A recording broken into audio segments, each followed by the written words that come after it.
This is Harrison Boyle from your New England Free Jacks, and you're listening to the Jacks Rangers podcast. Huzzah! Huzzah! Huzzah, Rangers. This is Phil Harris again here at the Jacks Rangers Show. We are now talking about LA. This is the LA preview. I've got my brother, Dave McVeigh, on the line here. Dave, how the hell are you? I'm doing well, Phil. How are you? Not too bad, my brother. So in the previous segment, we did forget to mention our MVP and the musket-sized pants tent, which is something that I always do here. And this is, of course, for the DC review. So the review of that game that we just had against DC. So I'll quickly say that my musket-sized pants tent, once again, is Danny Tusitala, which I'm pretty sure that he has been that for every single time that we've played DC. Just an excellent player. No, not on the try score line there at all this past game, but also, he's just a playmaker. And you can see that on the field. Super talented, one of the best nines in the league. And we've got two of those as well that are in that conversation, but he's just fantastic. He's hard to miss with that bleach blonde hair, can run like the wind, and is just a handful out there. So he is my musket-sized pants tent for the DC game. I will let you go first for our MVP for the DC game.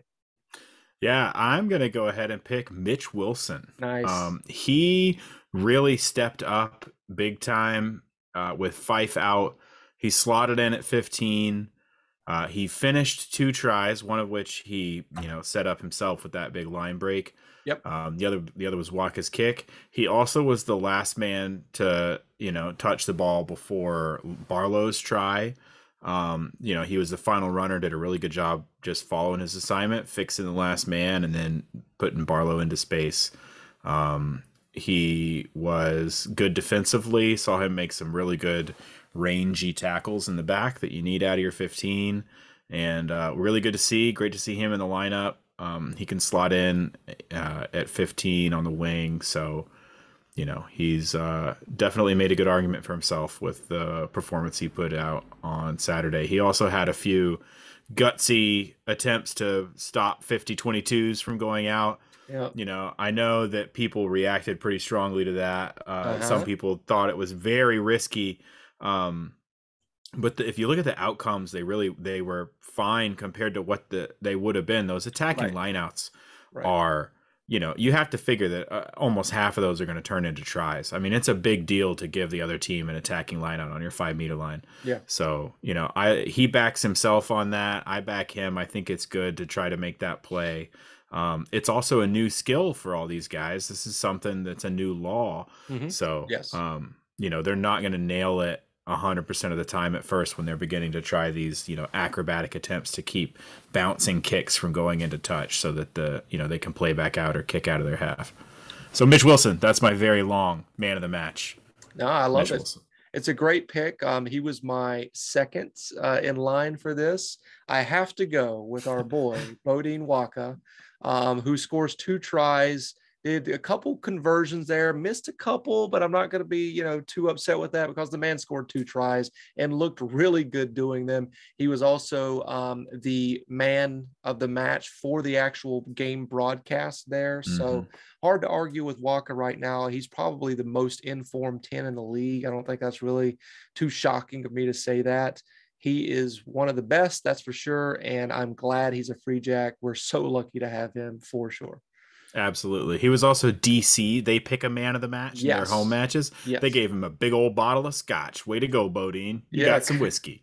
Could be worse, right? I mean, there's worse trophies that you could get for sure for that award. All right. Let's talk about the LA game. So this is kind of the elephant in the room, right? On the schedule, you're looking at it when we first get it, and it's like, okay, we've got NOLA, which could be a problem. DC, man, not so much. And then it's LA. And then after that, we've got New Jersey, and they're both away games. So our Free Jacks have to go across the country to LA, the defending champions, the team that is assembled like an all-star team from, let's say, 10 years ago in Super Rugby, right? Just to be nice to those guys down there.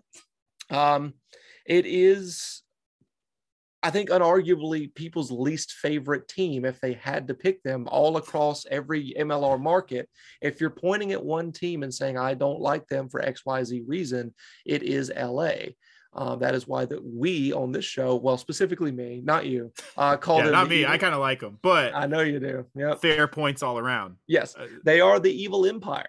And that is the name of this particular episode. It's Evil Empire because that is who we're facing this time around. So this is the LA preview once again. I just wanted to mention at the beginning of this. So we first played NOLA and we talked about them having issues with depth on their roster. Yes. And that kind of shown in the games that they've played so far, including the ones with our Free Jacks where we won that game. And then we played DC just last week. I'm laughing because I think I know where you're going with this, and I love it. Keep going. All right. And then we played DC and beat them last week. And they had questions of depth on their team. You know, they had some really good players that have, you know, flown the coop there in DC for greener pastures. And they were replaced with guys that, you know, are not household names, don't have a lot of rugby experience at this level. And on their roster, if you're looking at it, you're like, you kind of have to squint your eyes and say, who the hell are these people? But that is not a problem with LA. And that is a strength of their team is you can look up and down their roster and see potential all rugby Hall of Famers from World Rugby's perspective, like Matt Giddo. The guy is a household name in the Southern Hemisphere of rugby, unbelievable player. And there's a couple of other guys like that on that team, right? So they don't have an issue with depth. They're well assembled. It's kind of like a retirement home for rugby players over there in LA. So that's my first concern is we've played two teams and beaten them that have had depth issues, but not LA. What's your first thoughts? Yeah, I agree 100%. I literally wrote down in my notes, the problem with LA is that no one sucks.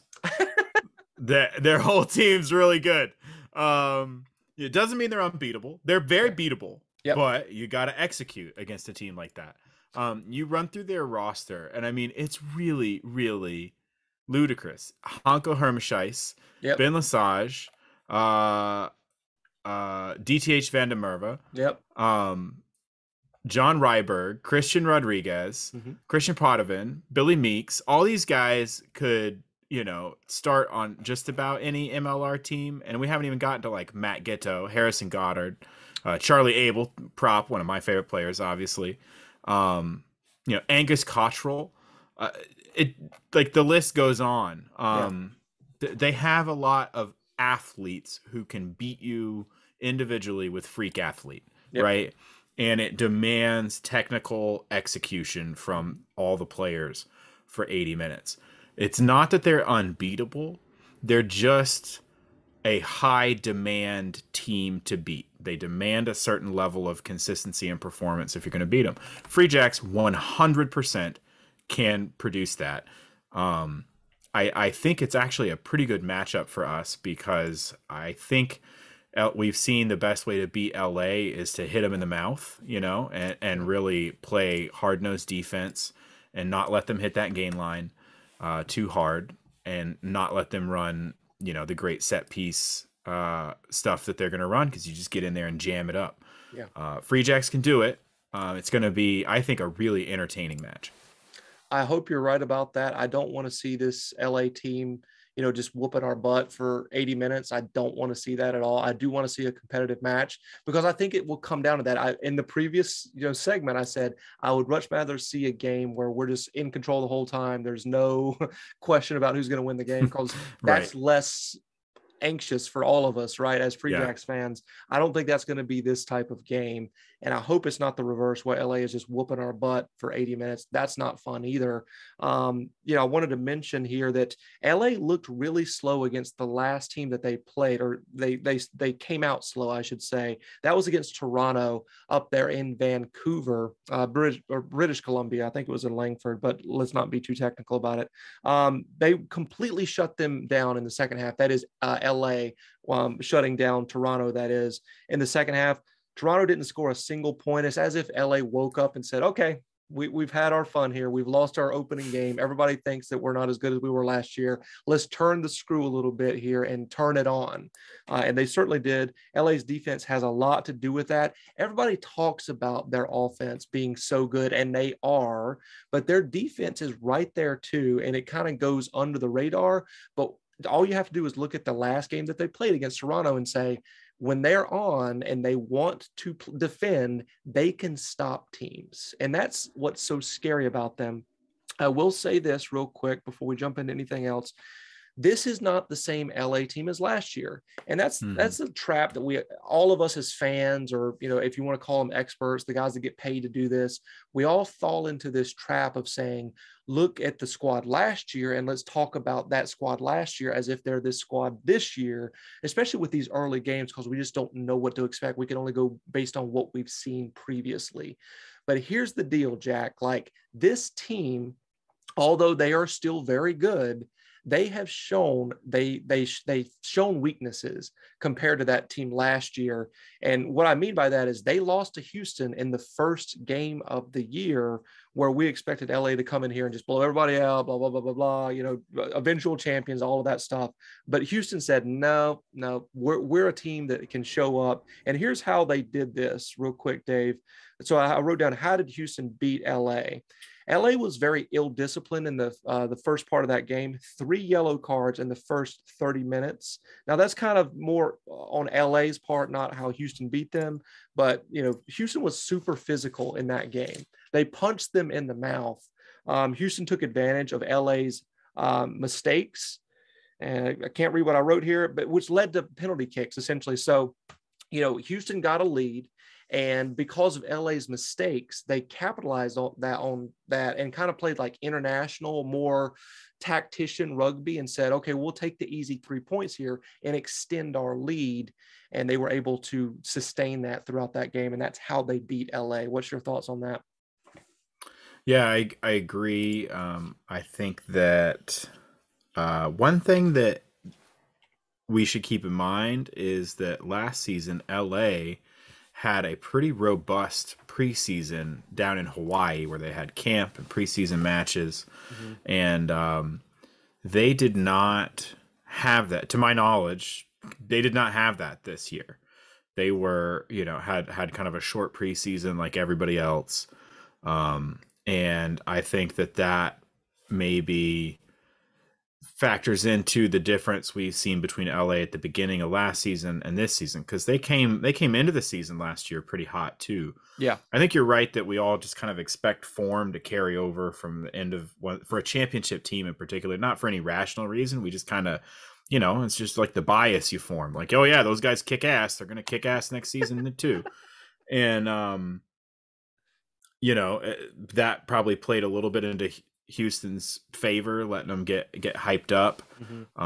But it is a different LA team, and a lot of the pieces are still there, but not all of them, not 100%. Yep. And so it should be really a great match. I think that the matchup has improved for us. I think we Yes. are a little bit bigger. Yep. I think that helps with some of those guys like Angus Cottrell and you know, let Paula Bellicano run into John Ryberg out on the wings, you know, like use some of that thump. We could use that to our advantage in this match. So matchup has improved a little bit that way. And you know, I think the Free Jacks are just getting better, and I think we're getting better at a faster rate than LA are. I like that. I love that. That's a great analysis there, Dave. I think you could be right about that for sure. I did want to give a little bit of credit to my hot take earlier. What got me thinking about that was John Elsnod. He kind of put that seed in my mind about, you know, the teams being different. We want to always keep them the same based on what we saw last year, but it is a different team. And it's a little bit encouraging based on what we've seen so far. They're not completely unstoppable, as is, you know, they started that way at the beginning of the year last year. I think they finally lost a game to New York, was that first loss. But prior to that, people were talking about, oh, this team's going to go undefeated. So all of that nonsense is not continuing over, because Houston helped us out quite a bit there. And by us, I mean the entire league that doesn't like LA. Let me see. Yeah. So secret LA fan here. What would be your key to the game for this LA match? Yeah, my key to the game is you actually alluded to it earlier. Beat them in the penalty count, specifically because lineouts are so deadly in this league. Maul defense is just very challenging. It's hard to execute. it's a lot easier to form and push them all than it is to stop them all.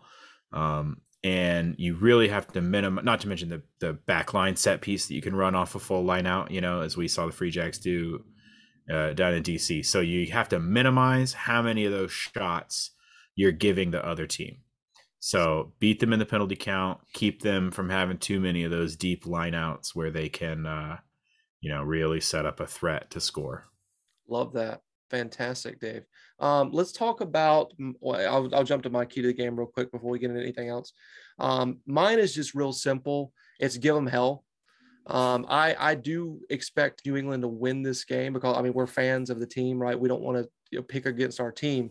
But, if you can't win, at least make it extremely competitive and let them never forget who the New England Free Jacks are, because it's possible, if everything works out the way that we want it to, that we could see this team at the end of the year competing for the Shield.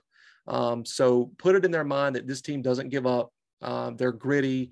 They will whoop you at every phase of the game. And even if we lose the game, give them hell. Don't let them ever forget who the New England Free Jacks are. And what that means, in terms of what, rugby, other than just the catchphrase, be competitive in all aspects of the game.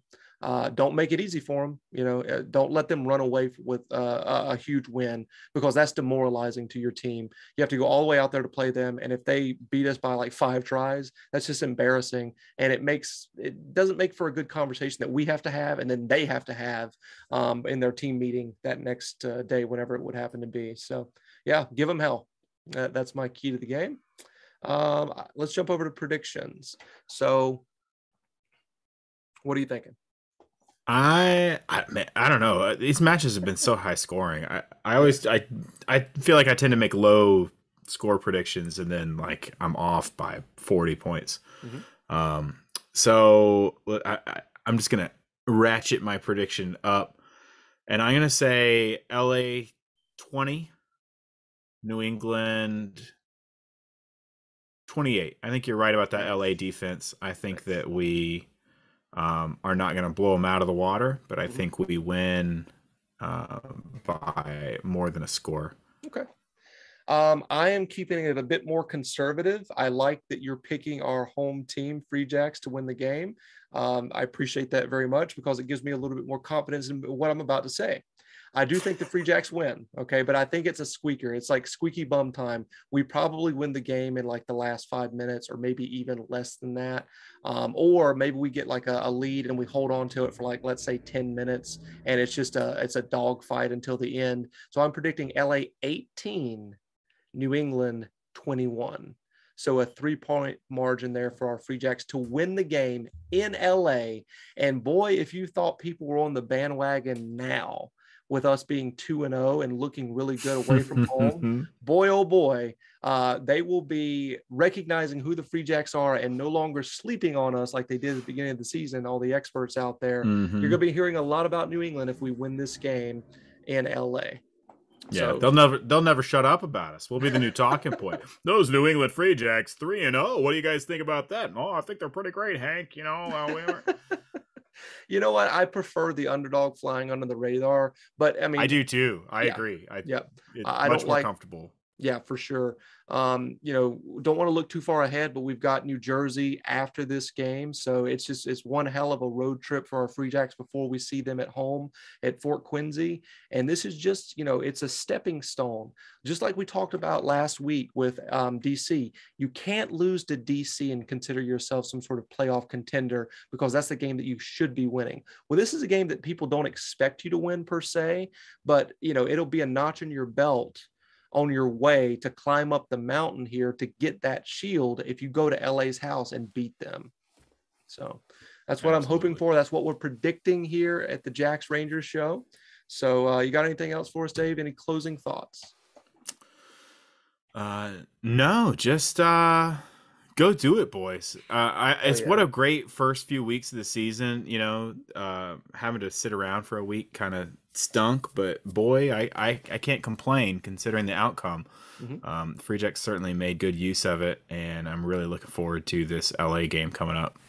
And it could be a lot worse, right? I mean, we could be one of those teams that are 0-2 right now and just feeling really sorry for ourselves But that is not the case. This is a good team. Feels good to be good, and we are good. I said earlier in the year, prior to the start of the season, the preseason, that on paper we're good. But now we actually can say we are a good team on the pitch, which is very encouraging. So, yeah, go Free Jacks. Give them hell. And I got one word for everybody here. In 3, 2, 1, huzzah! Huzzah!